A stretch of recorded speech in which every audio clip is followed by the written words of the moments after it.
Lettre 131 d'Élisabeth de la Trinité, adressée au chanoine Angle et datée du 2 août 1902.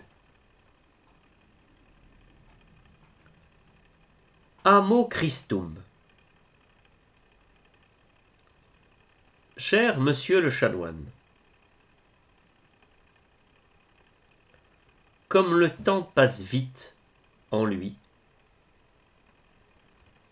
il y a 1 an qu'il m'a introduite en l'arche bénie, et maintenant, comme dit mon bienheureux père Saint Jean de la Croix en son cantique, la tourterelle a trouvé sur les rives verdoyantes son compagnon tant désiré. Oui, je l'ai trouvé, celui qu'aime mon âme, cet unique nécessaire que nul ne peut me ravir. Oh, qu'il est bon, qu'il est beau.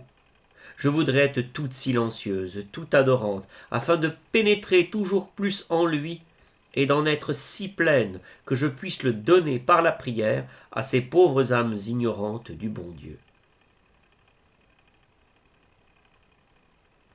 Je sais que chaque jour vous priez pour moi, à la Sainte Messe. Oh, n'est-ce pas, mettez-moi dans le calice afin que mon âme soit toute baignée dans ce sang de mon Christ dont j'ai si soif, afin d'être toute pure, toute transparente, pour que la Trinité puisse se refléter en moi comme en un cristal. Elle aime tant contempler sa beauté dans une âme. Cela l'attire à se donner encore plus, à venir plus comblante, afin d'opérer le grand mystère d'amour et d'unité. Demandez à Dieu que je vive pleinement ma vie de carmélite, de fiancée du Christ.